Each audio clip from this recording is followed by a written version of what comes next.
Assalamualaikum warahmatullahi wabarakatuh, Sobat Wargana.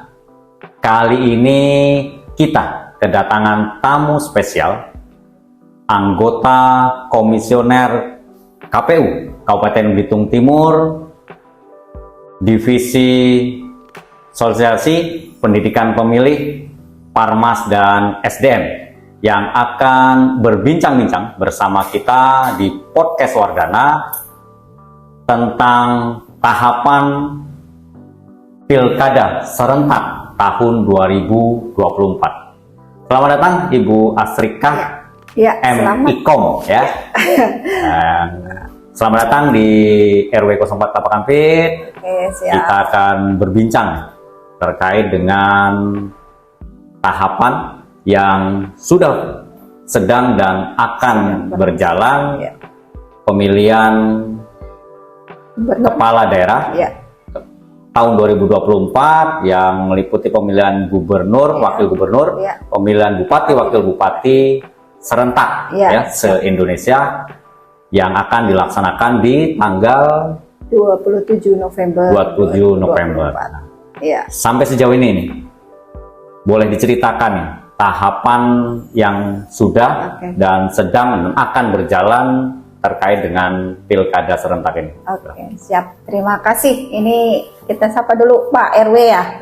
Ya, karena memang ini sudah melalang buahnya, sudah viral, sudah familiar dengan nama Pak RW ya. Jadi Pak RW saja kita menyapanya.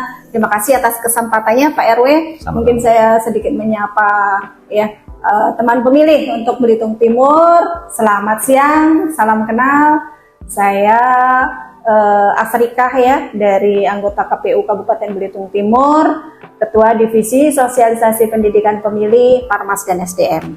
Nah, mungkin sedikit bercerita ya Pak RW ya, bahwasanya kita dalam setahun ini melaksanakan dua pesta demokrasi. Ya, yang tentunya Pak RW juga sudah tahu bahwasanya untuk pemilu itu sudah kita laksanakan, dan juga nanti kita akan melaksanakan pilkada. Nah, di mana pemilu itu kita sudah tahu juga sudah ada hasil daripada pesta demokrasi itu sendiri. Pemilihan presiden sudah terpilih, pemilihnya siapa, presiden yang terpilih siapa, kemudian anggota legislatifnya juga sudah ya, baik itu legislatif di DPR RI, kemudian DPRD provinsi, DPRD kabupaten, dan DPD. Itu sudah kita sudah keluar SK ya di masing-masing. Kalau kita di kabupaten SK-nya khusus untuk DPRD kabupaten, yaitu 25 kursi yang sudah terpilih ya, yang tentunya nanti insya Allah sekitar akhir Desember, karena memang AMJ akhir masa jabatan untuk Dewan Perwakilan Daerah untuk kabupaten itu sekitar 24 September. Jadi nanti 25 kemungkinan sudah pelantikan yang terbaru gitu. Nah, untuk yang presiden juga nanti di Oktober ya. Oktober nanti pelantikan. Jadi sedikit kita flashback sebentar ya. Jadi teman pemilih nanti yang sudah menyaksikan ini tidak kebingungan juga, apalagi kok ada pesta demokrasi lagi gitu ya. Nah, jadi pada intinya kita seluruh Indonesia itu serentak Pak RW ya, serentak dari 508 kabupaten kota dan 37 provinsi, karena memang ada satu yang tidak pilkada kan ya. Terus salah satunya ini di Bangka Belitung juga kita serentak juga ya untuk pemilihan gubernur, bupati, dan serta wakilnya. Wali kota satu ya Pak RW, jangan lupa untuk di bubble kita ada satu kota. Ya, ada 6 kabupaten dan 1 kota. Nah, untuk tahapan-tahapan yang sudah kita lalui ini, yang pertama memang kita beririsan ya Pak RW ya, perlu diketahui tahapan kita beririsan dengan pemilu kemarin. Jadi di awal kita memang sudah ada PKPU 2 terkait jadwal tahapan itu di bulan Januari sudah keluar, 26 Januari. Jadi kita mulai tahapan itu persiapan, di antara persiapan itu terkait anggaran, kita penandatanganan PAD dan sebagainya ya. Kemudian regulasi, tentunya regulasi yang sudah ada PKPU 2. Kemudian yang juga kita persiapkan pasukan kita Pak RW baik itu yang di tingkat kecamatan dan desa ya, dan itu sudah kita lakukan untuk perekrutmen pembentukan badan ad hoc yaitu PPK dan PPS. Nah itu dilakukan di April ya, di April, dan seiring sejalan juga kita sudah mengumumkan juga untuk lembaga pemantau pemilihan, karena memang pembentukan lembaga pemantau pemilihan itu ada di PKPU itu Pak, ya Pak RW ya, ada di tahapan-tahapan jadwal tahapan itu. Jadi siapa tahu teman pemilih yang ada di Belitung Timur yang ini mendaftarkan diri sebagai lembaga pemantau pemilihan, silakan datang ke KPU untuk tahu syarat-syaratnya seperti apa, atau melipir sedikit ke website ya, website KPU Belitung Timur. Nah, KPU Belitung Timur ada juga IG-nya, Instagram-nya, kemudian ada Facebook-nya juga ada, Twitter-nya juga ada, TikTok-nya juga lagi proses ini, mulai sudah update lagi gitu. Jadi setelah kita sudah persiapkan untuk penyelenggaranya, karena memang kita di KPU ini tidak bisa bekerja sendiri Pak RW ya, tidak bisa bekerja sendiri kalau tidak tanpa ada dukungan dari kawan-kawan di desa, baik di desa maupun kecamatan ya. Jadi pada intinya kita di April kita sudah bentuk sampai dengan terakhir itu kita bentuk Pantarlih ya. Karena di tujuannya apa? Karena memang Pantarlih ini akan membantu dalam hal pemutaran data pemilih. Dan itu sudah kita lakukan. Pantarlih itu akronim dari Panitia Pendaftaran Pemilih. Iya, petugas. Oh, petugas. Iya. Petugas pendaftaran pemilih. Iya, sebenarnya nomenklaturnya dulu itu kalau di Pilkada dengan pemilu itu ada perbedaan. Nah, kalau Pantarlih itu diberlakukan di pemilu, PPDP itu diberlakukan di Pilkada. Tetapi seiring dengan aturan yang ada, mungkin regulasi, karena kita di KPU kan cuma menjalankan, menjadi eksekutornya, regulatornya ada di KPU RI. Jadi Pantarlih yang digunakan, sekarang baik Pantarlih itu pemilu maupun pilkada. Ya, jadi kita kemarin sudah bentuk sejumlah 300 berapa ya kemarin ya? 300 berapa lupa saya. Itu sudah terbentuk ya 192 TPS yang kita rencanakan, karena memang berbeda ini ya, berbeda dengan pemilu kemarin. Apa bedanya dengan pemilu di 2019 ataupun pilkada 2020? Pantarlihnya nih. Pantarlihnya. Apa yang beda? Jumlahnya kalau jumlahnya, ya jumlahnya. Kalau yang pemilu kemarin kan kita TPS-nya lebih banyak ya, 336 ya. Nah, terus yang yang di pilkada ini 192, karena memang maksimal 300 yang pemilu. 300. Yang untuk pilkada ini kita 600. Iya, jadi 192 untuk TPS di Kabupaten Belitung Timur. Dan itu kita sudah laksanakan pemutahiran data pemilih ya. Itu termasuk jadi tahapan kita 24 Juni sampai dengan 25 Juli. Nah, selama 1 bulan petugas kami Pantarlih ini mencocokkan dan penelitian di setiap warga, datang ke warga untuk memutakhirkan data tersebut gitu Pak. Nah Pak RW ya, selanjutnya mungkin ini cerita dulu ya, sampai terakhir ya, nanti tinggal. Nah untuk selanjutnya ada tahapan selanjutnya, yaitu terkait pendaftaran. Nah pendaftaran pencalonan ini sedang berlangsung Pak RW. Nah, jadi sekarang ini sudah selesai pada tahapan pemeriksaan kesehatan, dan semalam kita sudah menyampaikan kepada pasangan calon dan LO pasangan calon. Nah, walaupun hanya dihadiri dengan LO tidak masalah, karena memang mereka sebagai penghubung ya pasangan calon itu sendiri. Jadi dari hasil kesehatan yang sudah dilakukan oleh rumah sakit RSPAD, jadi rumah sakit ini RSPAD itu yang kita pilih. Jadi alurnya begini Pak RW. Dari alur sesuai dengan aturan yang ada, dinas kesehatan itu kita berkoordinasi dengan dinas kesehatan ya. Dinas kesehatan kita meminta rekomendasi kepada dinas kesehatan rumah sakit mana yang memenuhi syarat sesuai dengan Juknis 1090. Nah, terkait pemeriksaan kesehatan. Nah, kemudian setelah dinas kesehatan mengeluarkan rekomendasi, kita verifikasi rumah sakit ini sesuai apa tidak dengan kategori pemeriksaan yang ada sesuai dengan 1090 itu. Nah, jadi dari tiga rekomendasi tadi. Rumah sakit yang pertama Rumah Sakit Palembang Dr. Muhammad Husin, kalau nggak salah ya, nanti tolong dikoreksi. Kemudian yang kedua RSPAD, terus kemudian yang ketiga Rumah Sakit Pelni. Harus ada 3. Iya. Untuk pembanding yang merekom ini tergantung wilayah masing-masing. Jadi wilayah. untuk di Belitung Timur itu mereka mengeluarkan 3 rumah sakit ini. Jadi Dinas Pendidikan Kabupaten Dinas Kesehatan. Iya. Kabupaten Belitung Timur merekomendasikan 3 Iya. rumah sakit yang bisa Iya. dirujuk ya untuk pemeriksaan kesehatan. Iya, jadi tapi kita harus memilih salah satu. Nah, ini diperlukan verifikasi kita ke rumah sakit, ketiga rumah sakit itu, dan ternyata yang memenuhi persyaratan sesuai dengan 1090 itu hanya RSPAD. Iya, jadi di Rumah Sakit Muhammad Husin ini ada salah satu yang tidak terpenuhi kategorinya pemeriksaan, kalau nggak salah jantung atau apa gitu ya. Ada bahasa kedokteran lah yang nggak bisa ini. Terus yang di Pelni begitu juga ada 1. Jadi belum lengkap. Nah, untuk di RSPAD ini lengkap. Kemudian kita juga di Pilkada 2020 kemarin kita sudah pakai RSPAD. Jadi sudah pas lah kita di situ. Kita kemarin sudah melaksanakan pemeriksaan kesehatan itu tepatnya di tanggal 31 Agustus. Jadi sehari itu selesai.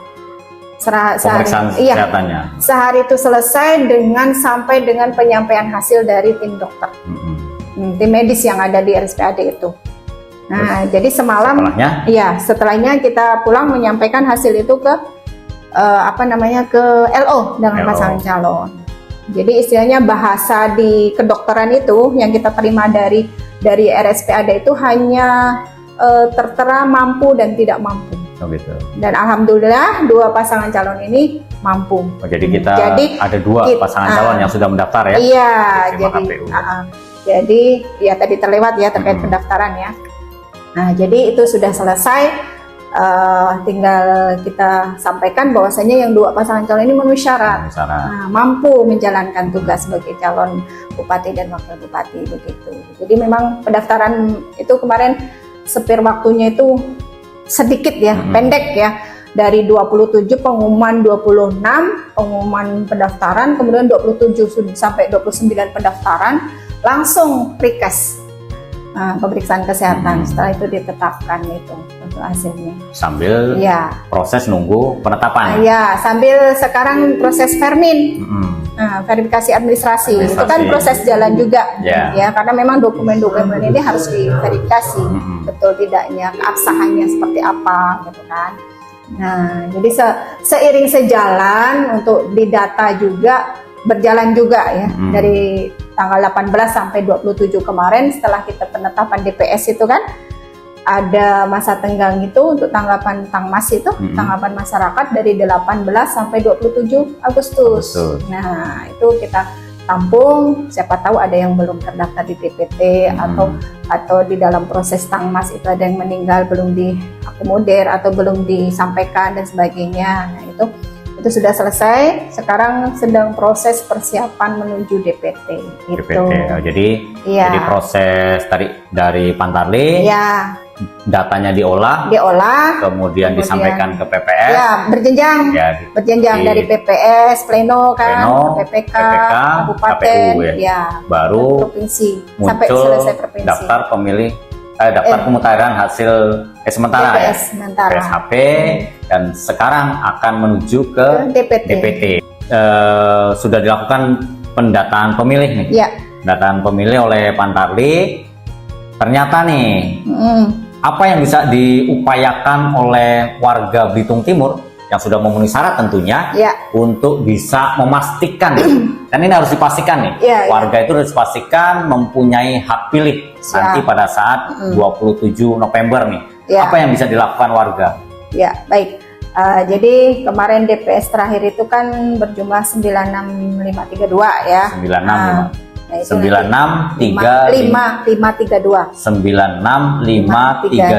Naik ya, naik itu dari pemilu. Kemarin DPT pemilu 95791. Karena ada pemilih pemula. Iya, betul. Jadi perlu teman pemilih lakukan ya, khususnya Belitung Timur, bisa cek data ya, cek data pribadi teman pemilih, yaitu menggunakan KTP tentunya. Itu bisa di Chrome ya, langsung kita buka Chrome, ketik aja di website itu cek DPT online ya .kpu.go.id. Nah, nanti kawan-kawan bisa masukkan nomor NIK yang pertama, nanti ada konfirmasi, masukkan nomor HP, menunggu OTP. Biasanya ada kode OTP untuk pengamanan ini, karena memang sebelumnya kita ada isu seperti itu ya, data-data yang bocor dan sebagainya ya. Lah, gitu. Iya. Keamanan jadi masukkan nomor HP Anda atau nanti tunggu OTP, kode OTP biasanya seperti baru nanti terkonfirmasi baru keluar. Nah, nanti di situ ada keluar nama, kemudian NIK ya, NIK, terus kemudian NIK juga nanti ada tanda bintangnya ya. Kemudian lokasi alamatnya dan lokasi TPS-nya TPS mana. Jadi sudah terdata kabupaten, kecamatan dan desa atau kelurahan gitu. Misalnya nih, ternyata ada yang belum terdata nih. Begitu dicari belum terdata nih. Apa upaya selanjutnya yang bisa dilakukan? Ya, kalau bisa nanti bisa online mendaftar atau datang ke desa bisa, kemudian di kecamatan juga bisa ya, karena kita kan ada teman-teman ada yang di tingkat desa, di tingkat kecamatan, atau online juga bisa langsung ke lapor pemilih aja. Lapor pemilih nanti ketik aja lapor pemilih.kpu.go.id. Di situ sampaikan aja NIK-nya berapa gitu kan. Kalaupun nanti di jelang waktu itu tetap tidak masuk di DPT, tapi dia sudah punya KTP itu tetap bisa masuk. Jadi daftar pemilih khusus ya nanti, tentunya sesuai dengan wilayah itu, sesuai wilayah KTP yang ada. Dan tentunya itu nanti terakhir ya ketersediaan surat suara juga nanti. Ya seperti. Tapi KPU Kabupaten Belitung Timur sudah memastikan ya, semua warga Belitung Timur dipastikan terdaftar ya. Kalaupun ada yang terlewat, masih ada upaya dari warga Belitung Timur dengan mengecek secara mandiri dan juga bisa kalau sampai tetap belum terdata bisa melaporkan baik melalui desa ataupun melalui website yang tertera di cek pemilih tadi gitu ya. DPT online. Memastikan ya. Siap. Nah, tahapan selanjutnya nih, begitu nanti sudah ditetapkan nih pasangan calon. Tepatnya nanti tanggal 22 nanti 22 ya. September. 22 September penetapan calon. Setelah itu kan ada masa kampanye nih. Siap. Di dalam masa kampanye ini ada aturan yang mengatur tidak semua warga yang tadi terdata itu karena ada aturan yang berbeda. Contohnya misalnya ASN lah. Bagi kawan-kawan ASN pada saat tahapan kampanye nih, apa yang harus atau tidak boleh dan boleh dilakukan nih, terkait dengan masa kampanye nih. Oke.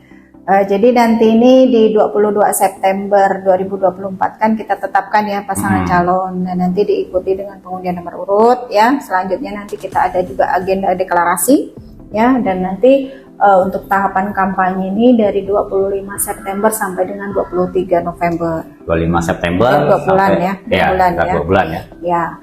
Jadi tentunya di situ kan metode-metode kampanye kan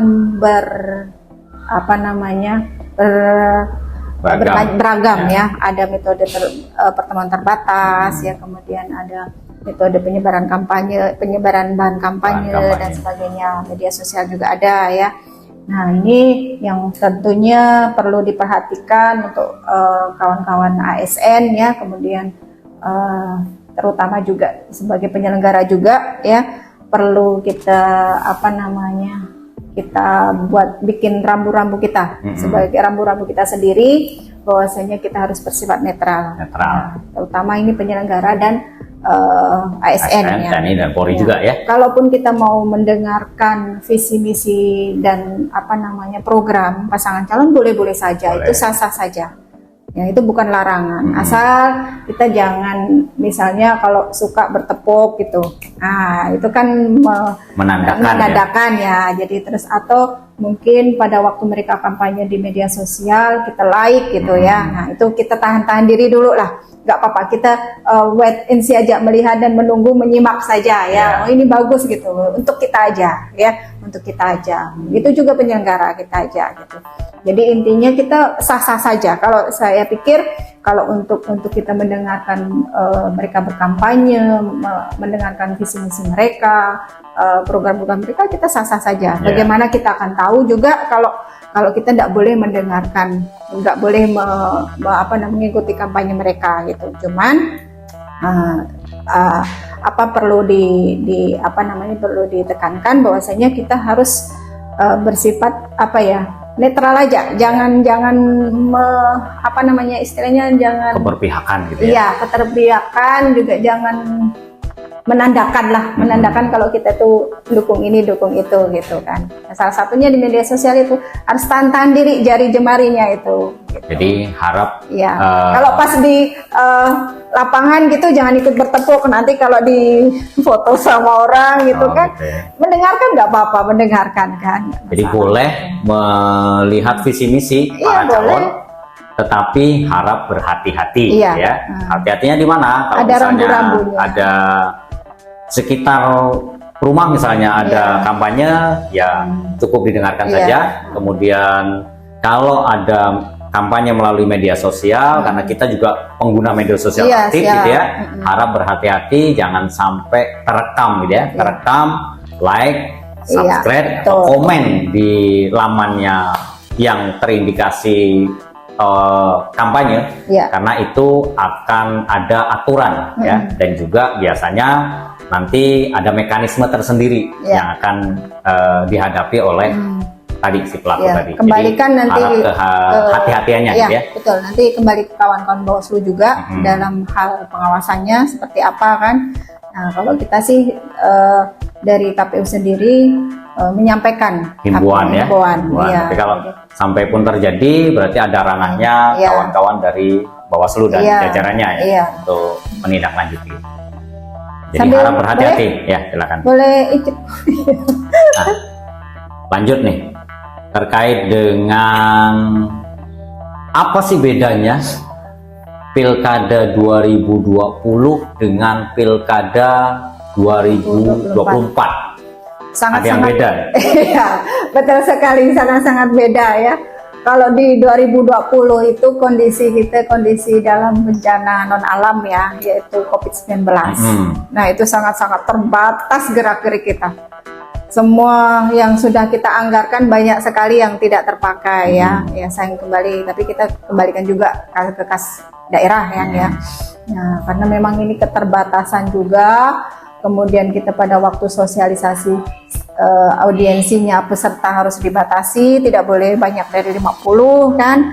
Kemudian bahkan untuk kondisi badan kita juga setiap kali ada batuk sedikit kita riskan untuk ketemu dengan orang-orang tuh harus swab, kemudian harus desinfektan gitu ya, berpenampilan harus ditutup semuanya kan jadi begah gitu ya.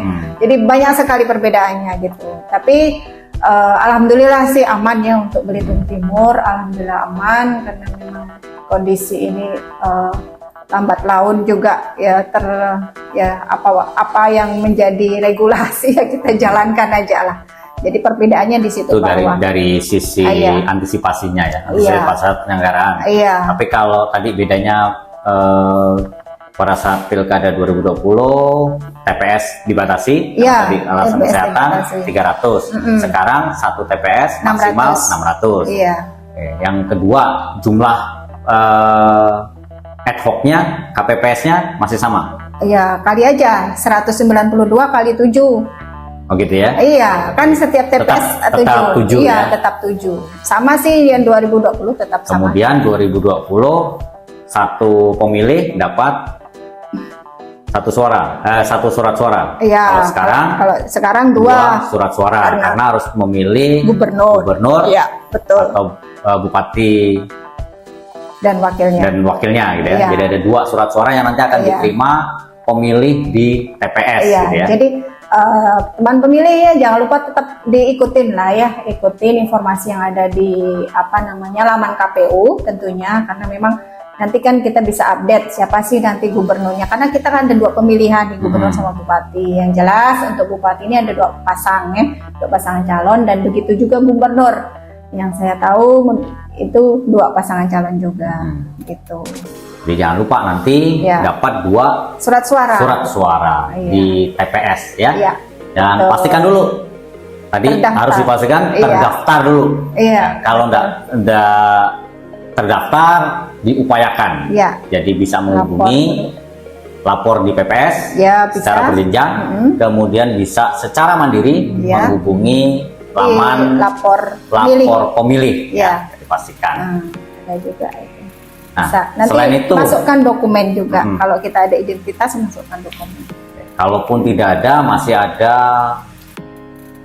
masuk di DPK ya. DPK. Jadi jangan khawatir. Gunakan hak pilih Anda nanti di tanggal Rabu 27 November 2024. Ya.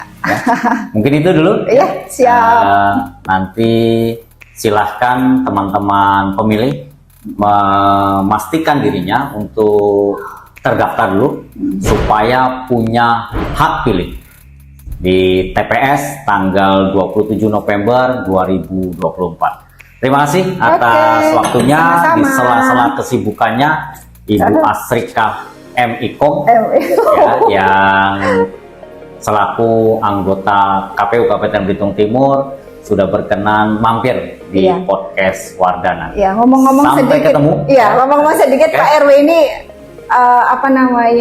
pernah jadi penyelenggara juga ya, teman pemilih ya.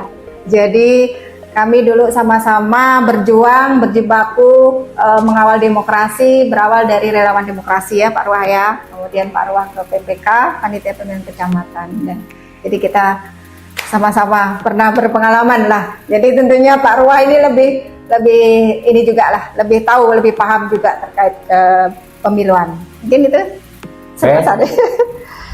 Sampai ketemu di podcast Wardana episode berikutnya. Assalamualaikum warahmatullahi wabarakatuh. Waalaikumsalam warahmatullahi wabarakatuh. Jangan lupa ngopi. Salamnya salam seruput. Mantap.